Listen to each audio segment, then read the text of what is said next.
आपकी fan following बढ़ रही है, आपके लिए ऐसा आ रहा है कि आप अवेलेबल हैं, आपकी अवेलेबिलिटी बताइए कि किस टाइम पे अवेलेबल होंगे। तो कॉन्ग्रेचुलेशंस, और कॉन्ग्रेचुलेशन एक और चीज के लिए कि बाजार में एक अच्छा खासा हमें हाई देखने को मिल रहा है। धन्यवाद मैम। जो हमने टारगेट दिया था वो आ रहा है, वही ठीक है। एक बार के लिए हमें भी डाउट हो गया था, टारगेट दिया था वो आएगा नहीं आएगा, बट ठीक है। इलेक्शन के पहले के टारगेट सारे अचीव हो चुके हैं ऑलमोस्ट। जी, ठीक है। तो आज शुरुआत करते हैं रचित सर से। रचित सर, कैसा लग रहा है मार्केट का मूड? किस तरीके के लग अ, रहे हैं लेवल्स? कहीं ये घबराने वाली बात तो नहीं है? ये एक होता है कि पहले एक अच्छा खासा तूफान आता है, एक कुछ और होने से पहले। आपको क्या लग रहा है, ये तूफान वही तो नहीं है या सब कुछ नॉर्मल है, सेटल है? क्योंकि जिस तरीके से कोलकाता में तूफान चल रहा है और आप उस टाइम इस टाइम पे उसी जगह पे मौजूद हैं, बाजार में भी एक अच्छा खासा हमें मोमेंटम देखने को मिल रहा है। साथ ही साथ ओवर टू यू, क्या लग रहा है बाजार? देखिए मैम, खाली दिमाग शैतान का घर। ये हफ्ता आप बिल्कुल इसको ऐसे समझ लीजिएगा जैसे कि पिछला हफ्ता था छोटा पैकेट बड़ा धमाका। It was a truncated weekend we saw the volatility. VIX is trading at decent high levels. Volatility जो है वो मार्केट में रहने वाली है।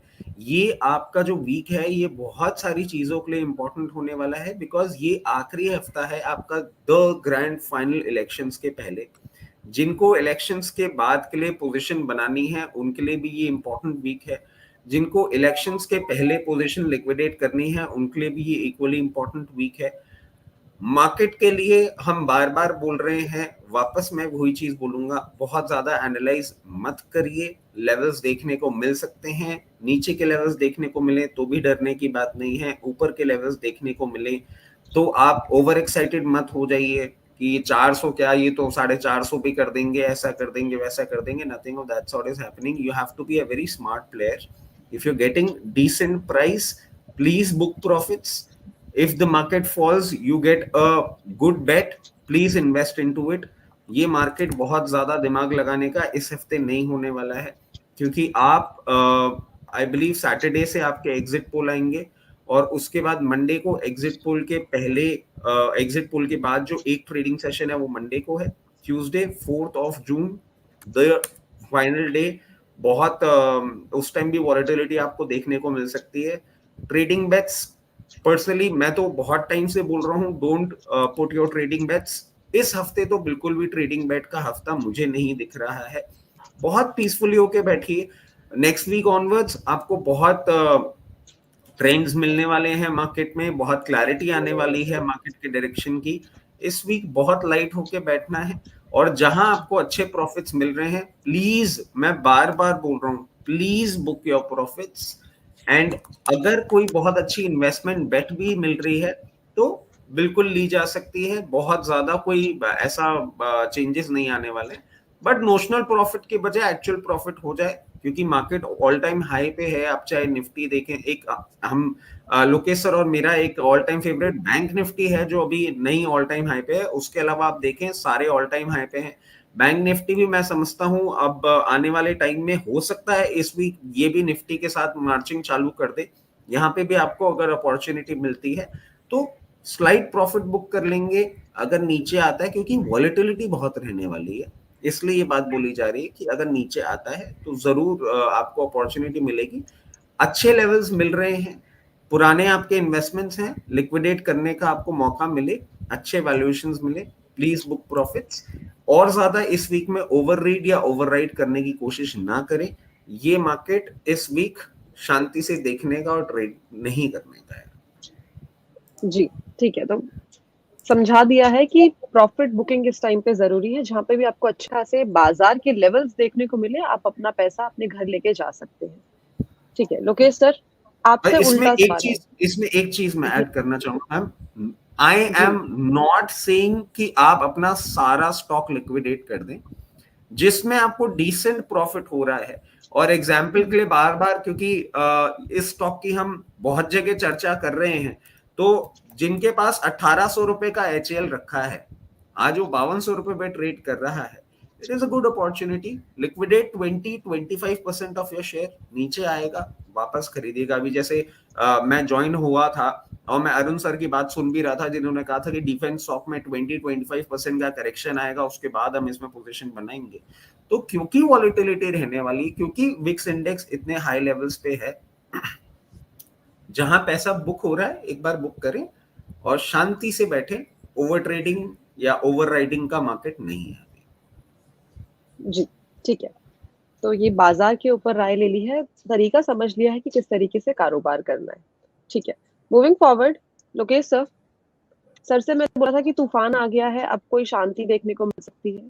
लंबे टाइम से बाजार में एक शांति थी, और जो ये तूफान आया है, क्या ये वही तूफान है या इसके आगे भी कुछ और बड़ा देखने को मिल सकता है? कंचन जी, ये तूफान अच्छा है या बुरा है, पहला वो क्वेश्चन है। मुझे लगता है तूफान अच्छा है, और प्री इलेक्शन जो रैली हम एक्सपेक्ट कर रहे थे वो होना था अप्रैल में, बट वो हम मई के आखिरी में जाके देख रहे हैं ये चीज़ हो रही है। एंड ये एक लाजमी है। अगर आप 2019 का 2014 का भी डेटा देखोगे, तो मैं वो चेक कर रहा था, क्योंकि मैं डेटा थोड़ा सा ज़्यादा देखता हूँ, मेरे को आदत है। 14 में और 19 में पहले 4 फेज में मार्केट करेक्ट हुआ, और लास्ट के 2-3 फेज में मार्केट ने इस तरह से ही मूव दिए है। और लास्ट वीक में 14 में जितना मुझे याद आ रहा है निफ्टी 2% के गेन में था, और 2019 में निफ्टी 3.5% के गेन में था। तो ये वीक शुरू हो चुका है। अब इस वीक में देखते हैं 14 या 19 का रिकॉर्ड निफ्टी तोड़ता है या नहीं तोड़ता है। अगर 3% का मोटा मोटा 3% भी मान लूं, तो आप सोचिए यहाँ से 500-700 पॉइंट का मूव और भी निफ्टी में आते हुए दिख सकता है। नंबर 1। नंबर 2, जब मैं बात कर रहा हूँ कंचन जी इलेक्शन आउटकम की, तो उस दिन जो वॉलेटिलिटी रहेगी मार्केट में, हर किसी का ट्रेडर्स का स्पेशली स्टॉप लॉस हिट होने वाला है, चाहे वो अपर डायरेक्शन में हो चाहे वो लोअर डायरेक्शन में हो। कोई शॉर्ट करके बैठेगा वो भी मरेगा, मरने का चांसेस है, और जो लॉन्ग करके जाएगा वो उनको भी मरने का चांसेस है। प्लस जो ऑप्शन राइटर्स हैं उनके लिए भी एक मुश्किल भरा दिन रहने वाला है वो दिन, क्योंकि आप 1000 पॉइंट दूर तो कोई ऑप्शन राइट नहीं करोगे, अगर कर लिए अलग बात है, और उसमें भी कुछ हो सकता है, आई डोंट नो। तो इलेक्शन का दिन प्लस मंडे एक दिन पहले, क्योंकि उसमें आपका आउटकम आएगा इसका एग्जिट पोल का, राइट। तो ये 2 दिन वॉलेटिलिटी रहेगी। इसमें ना ही लोकेश, मुझे नहीं लगता रचित जी भी कोई भविष्यवाणी कर सकते हैं क्या होने वाला है, राइट। ना ही इसमें टेक्निकल काम आता है, ना ही इसमें फंडामेंटल काम आएगा, ना ही हमारा नॉलेज कोई काम आया ना। उस दिन सेंटिमेंट चलता है, सेंटिमेंट किस तरह से घूमेगा, और हर घंटे में सेंटिमेंट चेंज होगा, हर मिनट में, घंटा में गलत बोल दिया, हर 2 मिनट में सेंटिमेंट चेंज होगा। वहां पर 1 सीट कम होगा बीजेपी का, मार्केट टूटेगा, 2 सीट बढ़ेगा, मार्केट बढ़ेगा। वो कितना जीतेगा कितना घटेगा वो बात की बात है, राइट। और भिक्स भी अब जो 20 है वो मुझे लगता है 24-25 तक जाएगा, तो जो प्रीमियम है वो भी बढ़ जाएगा। जो ऑप्शन में अगर ट्रेड करना चाहते हो, आपका प्रीमियम भी आपको ज्यादा देना पड़ेगा। तो मेरा कहने का मतलब है, जो ट्रेडर्स हैं इस वीक पूरा ट्रेड करिए, फ्राइडे के सेशन में अपना ट्रेडिंग पोजीशन काट के जाइए, फिर हम ट्यूसडे को लेंगे। मंडे के बाद ट्यूसडे का इलेक्शन आउटकम 9:30-10 बजे तक मालूम चल जाएगा, उसके बाद ले लेंगे। जो इन्वेस्टर है उनको ज्यादा कुछ करने की जरूरत नहीं है। मैं थोड़ा सा रचित जी से डिफर करता हूँ इस जगह पे, जो एचएल क्योंकि 1800 से 5200 हो गया तो प्रॉफिट बुक कर लो, मुझे बहुत अच्छा लग रहा है। रचित जी का ही शेयर है, मैं कंटिन्यूस उनको सुनता रहता हूँ, डरने की जरूरत नहीं है। मेरे हिसाब से आप उसको होल्ड करो, क्या हो जाएगा 4500 आ जाएगा, करेक्ट यही होगा ना। मगर आप अगर बेच दिया 5200 में, 53 में वापिस आप खरीद नहीं पाओगे। अगर मान लो नहीं टूटा, आप खरीद नहीं पाओगे।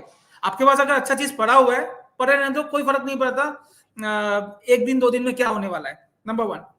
नंबर 2, ये आपको बेचना कौन सा चाहिए, जो इस मार्केट में भी आपके पोर्टफोलियो में नेगेटिव रिटर्न दे रहा है, मतलब वो सही शेयर नहीं है आपके पास।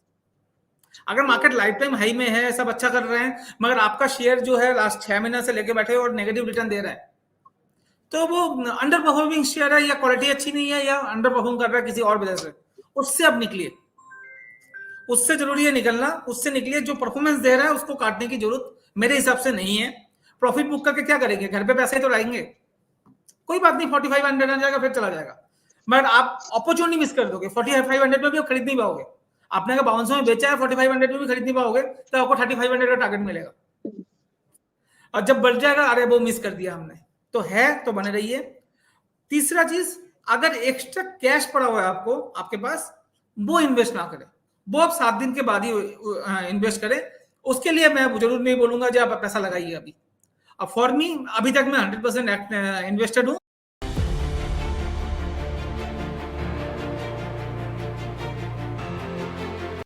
इन्वेस्टर रहता हूँ मार्केट में, ये स्टॉक चेंज होते रहते हैं बट पैसा कभी बाहर नहीं आता। यही मुझे समझाने की कोशिश कर रहा था मार्केट के बारे में। अभी के लिए मुझे लगता है जिस हिसाब से एफआईज का अपना शॉर्ट पोजीशन काटा है, 2 लाख शॉर्ट पोजीशन था आज से 4 दिन पहले, अब वो घट के 15,000 हो गया है। मुझे लगता है आज आपको नेट गेन दिखेगा, मतलब शॉर्ट हट जाएगा, लॉन्ग दिखेगा। और ये मार्केट इलेक्शन से पहले पहले, मतलब इलेक्शन तो हो ही गया, सैटरडे से पहले पहले आपको हो सकता है 23,400 तक दिखा दे। जी ठीक है, तो दोनों ही जो स्ट्रैटेजी बताई है दोनों ही डाउनसाइड जरूर 22,700 का स्टॉप लॉस लगा ले, 22,700 22,750 का स्टॉप लॉस जरूर लगा ले, क्योंकि वही लास्ट रेजिस्टेंस था, उसको क्रॉस करके ही हमने मूवमेंट दिखाना है। जी ठीक है, तो दोनों ही एक्सपर्ट ने जो स्ट्रैटेजी बताई है, बात मुनाफे की है, बस तरीका अलग है कि रचित सर ने बोला है कि आपको जहाँ पे अच्छा खासा प्रॉफिट दिखे वहां पे आप पार्शियल प्रॉफिट बुकिंग करके चल सकते हैं। लेकिन लोकेश सर वही बोला है जो सर लंबे समय से बोलते आ रहे हैं कि खरीदना है लेकिन बेचना नहीं है।